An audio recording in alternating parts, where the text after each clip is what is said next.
Hey guys, hope you all are fine and things are going good. तो एक myth बहुत बड़ी है कि लड़कियों को इम्प्रेस करना लड़कों के लिए मुश्किल होता है। नहीं भाई साहब, कई बार लड़कियों के लिए भी बहुत मुश्किल होता है लड़कों को इम्प्रेस करना। This is just equal as boys. लेकिन आप इस बात को मानेंगे ही नहीं। तो ऐसे काफ़ी सारे डीएम्स आए, इंस्टाग्राम पर आए और साथ में मेल आए। बहुत सारे लोगों ने पर्सनली भी क्वेश्चंस किया कि प्लीज़ बताइए कि क्या लड़कों को इम्प्रेस किया जा सकता है, कुछ ट्रिक्स टेक्निक्स होती हैं तो सिर्फ लड़कों को ही क्यों, सबको, किसी को भी इम्प्रेस करने के लिए कुछ टेक्निक्स और ट्रिक्स तो ज़रूर फॉलो करनी पड़ती है। अगर आप किसी के दिल में जगह बनाना चाहते हैं, किन्हीं के क्लोज जाना चाहते हैं, किन्हीं का दिल जीतना चाहते हैं, तो कुछ तो करना पड़ेगा।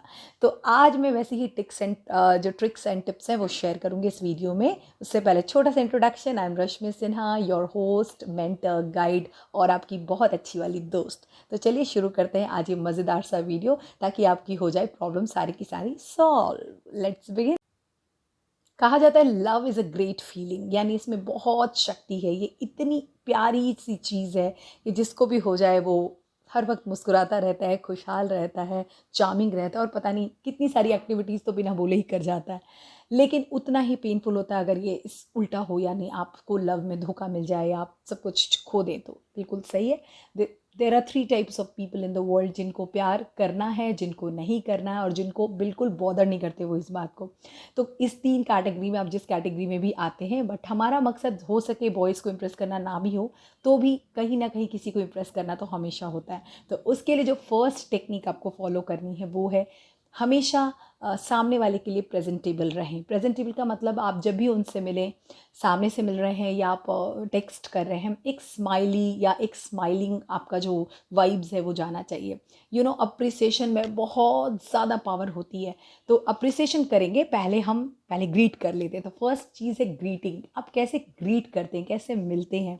आप कोई चेहरा बना रहे हैं या वियर्ड फेस कर रहे हैं या एटीट्यूड दिखा रहे हैं, मामला ख़राब हो जाएगा। ये बिल्कुल मत करें। जब अगर आपको किसी को इम्प्रेस करना है, किसी एक को नहीं, तो याद रखिए वहाँ कई लोग भी हो सकते हैं। तो ऐसा ना हो कि आपने किसी एक को तो इम्प्रेस कर लिया बट बाकियों को डिप्रेस कर दिया। तो बी केयरफुल कि कभी भी आप उस इंसान से मिले जिनको आप पसंद करते हैं, चाहे वो पब्लिकली आपसे मिल रहे हों या पर्सनली मिल रहे हों, आपका एक्सप्रेशन उनके लिए हमेशा सेम रहना चाहिए। ये था मेरा फर्स्ट ट्रिक। सेकेंड ट्रिक पे चलते हैं। बी अवेलेबल, यानी कि हमेशा अवेलेबिलिटी शो कीजिए। हाँ, कई बार टेक्स्ट आता है, आप हो सकते हैं बिज़ी हो या फ़ोन कॉल्स आएँ और आप फ़ोन कॉल्स ना ले पाएँ, मिस हो जाएँ या आपका मन ना हो या आप उतने अच्छे मूड में ना हो। तो ऐसे में जनरली लोग फ़ोन कॉल्स या टेक्स्ट को अवॉइड कर देते हैं और सामने से भी मिलकर कई बार इग्नोर कर देते हैं। Never never never ever do that. किसी भी इंसान के दिल में छाप छोड़ने की जो ये सेकंड लेवल है वो यही है कि आप उनके लिए प्रेजेंटेबल रहें, अवेलेबल रहें। हमेशा उनके लिए अवेलेबल रहें। अगर आप कोई काम में फंसे हैं, कोई दिक्कत नहीं है, बहुत प्यारा सा मैसेज फॉरवर्ड कीजिए कि अभी आप किसी काम में बिज़ी हैं, जैसे ही फ्री होंगे आप सबसे पहले उनको टेक्स्ट करेंगे।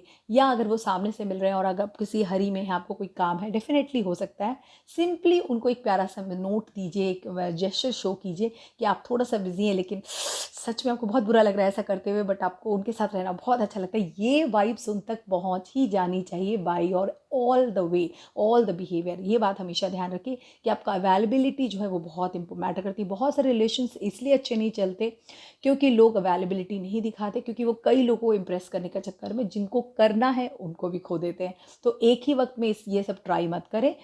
फिल्टर करें जिनको आपको इम्प्रेस करना है, वो कोई खास इंसान कौन है आपके जीवन में, और सिर्फ उन पर कॉन्सेंट्रेट करें। कॉन्सेंट्रेट करेंगे तभी बात बनेगी, अदरवाइज आप जो है वो डुअल कैरेक्टर होकर रह जाएंगे। So stop avoiding people and stop avoiding your special person, just be available to them। Next trip पे चलते हैं।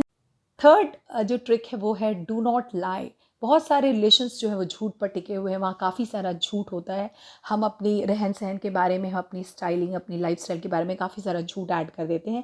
ऐसा मत कीजिए, इसकी कोई भी ज़रूरत नहीं है। ना ही बहुत सच बोलने की ज़रूरत है, ये भी नहीं कि आपको बहुत ऑनेस्ट होने की ज़रूरत है। आप उन क्वेश्चंस को स्किप भी कर सकते हैं, क्योंकि बहुत सारे क्वेश्चंस के जवाब देना या मांगने वाला इंसान भी गलत है, बट डेफिनेटली आप उनको पसंद करते हैं। तो हो सके कुछ ऐसे क्वेश्चन सामने से आ जाएँ जो आप कंफर्टेबल नहीं हो आंसर करने में, तो आप उसको प्यार से, मजाक से हटा सकते रखते हैं और कहते हैं बिल्कुल I will answer every question will we meet, जब भी हम मिलेंगे मैं आंसर करूँगी, या जो भी आप कहना चाहते हैं कह दें, किसी तरह उस क्वेश्चन को टालें, लेकिन उस क्वेश्चन को झूठ आंसर मत दें, क्योंकि झूठ पकड़े जाने पर सब काम खराब हो सकता है।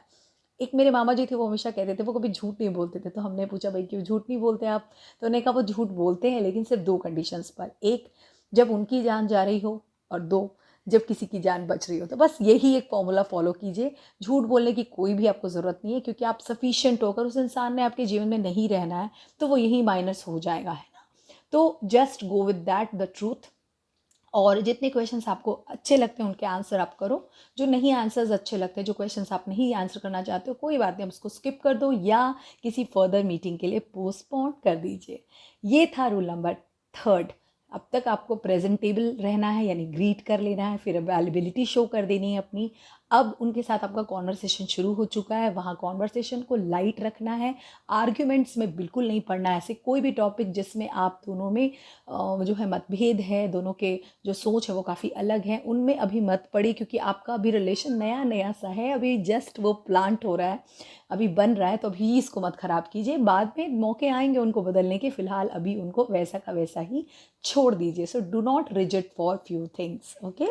चलिए आगे बढ़ते हैं। एक बहुत बड़ी चीज़ होती है जब सामने आप किसी से बात करें, सपोज़ मैं यूट्यूब पे वीडियोस बनाती हूँ और मुझे बहुत मज़ा आता है ऐसा करने में, तो मुझे ये समझना होगा कि जो लोग मेरे वीडियोस देखते हैं, ठीक है, जो लोग मेरे वीडियोस देखते हैं उनके सिग्नल्स क्या हैं, उनके नेविगेशंस क्या हैं। यानी आप सामने वाले से जब भी टेक्स्ट पे बात करो, कॉल पे बात करो, सामने से मिलकर बात करो, किसी भी सोर्स से बात करो, याद रखिए नेविगेशंस और सिग्नल्स तो होते हैं वहाँ, उन सिग्नल्स को समझिए। क्या पता आपने सिर्फ हाय हेलो तक सोचा हो, मगर सामने वाले ने शायद आपको कॉफ़ी के लिए इनवाइट करने का सोच रखा हो, या आपने कॉफ़ी के लिए सोचा हो, सामने वाले ने आपको किसी ट्रिप पे ले जाने का सोच रखा हो। तो ऐसे कई बार सिग्नल्स होते हैं और जिसके लिए आप भी रेडी हो सकते हो।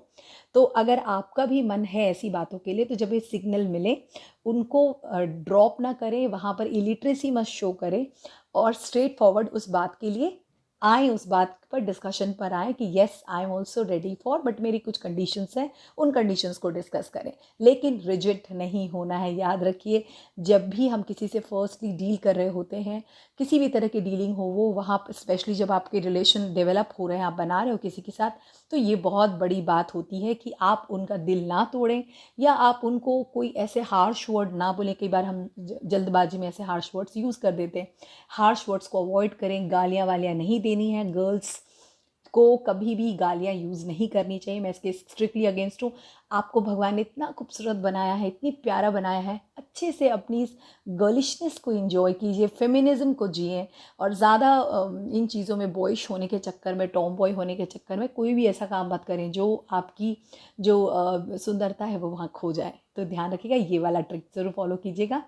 अब जब आपकी बात भी हो रही है, आपके कॉन्वर्सेशंस भी काफ़ी हेल्दी चल रहे हैं, आप ऑफ एंड ऑन जो है उनसे मिल भी पा रहे हैं, सब कुछ ठीक चल रहा है, कॉफ़ी भी हो गई आप दोनों के बीच, अब बात आती है कि कितना घना है आपका ये संबंध, कितना डेंस है। तो पैशनेट होना बहुत ज़रूरी है। पैशनेट होना कैसे दिखाएंगे हम? जब भी हम किसी से मिलते हैं तो उनसे नेक्स्ट टाइम मिलने के लिए हमारी ईगरनेस इस बात को शो करती है कि हम उनके लिए पैशनेट हैं। जब भी उनका कॉल आता है हम खिलखिला उठते हैं और हंसकर उनसे बात करते हैं, इसका भी यही मतलब है कि आप उनके कॉल्स को या उनकी उनकी किसी भी चीज़ को आप बहुत ज़्यादा पसंद करते हैं। और जब भी बात करें, बात भी डिसाइड करके करें, जैसे कि किस बारे में बात करना है, ट्रांसफॉर्मेशंस के बारे में बात करें, उनको कॉम्प्लीमेंट करें। जनरली लोगों को लगता है कि लड़कियों को ही सिर्फ कॉम्प्लीमेंट्स अच्छे लगते हैं, बिल्कुल गलत। लड़कों को भी कॉम्प्लीमेंट्स उतने ही ज़्यादा अच्छे लगते हैं। कॉम्प्लीमेंट में बहुत ताकत होती है, तो कॉम्प्लीमेंट करें, कमेंट नहीं कि उन्होंने क्या पहना है, कैसे आ गए, क्या चीज़ नहीं। अगर कोई चीज़ आपको बुरी भी लगती है तो अभी आपने नहीं वो कहनी है, आपने उसको बाद में कहना है, मौका देख के। फ़िलहाल अभी आपने कॉम्प्लीमेंट से ही काम चलाना है। आपने वो गाना तो सुना ही होगा ना, वो लड़कियां, लड़की क्यों ना जाने क्यों लड़कों सी नहीं होती, वो हमेशा बदलने की सोचती है, उसके गाने की लाइन्स आती हैं। तो ये जो है ना लड़कों के दिमाग में होता है कि लड़कियां ना हमेशा लड़कों को बदलने के लिए आती हैं, उनको पता नहीं 100 प्रॉब्लम्स होती हैं और बहुत ज़्यादा वो उनको बदलने की कोशिश करती है। तो ये आपको just do not be stereotype, simply आप एक्सेप्ट करें जैसे भी वो हैं, क्योंकि आपने उनको लव एट फर्स्ट साइट था, आपको वो पसंद आ चुके थे। तो जब आपको वो पसंद आ चुके तो डेफिनेटली आपको उनकी हर चीज़ से प्यार होना ही चाहिए। इसी को कहते हैं पैशनेट होना।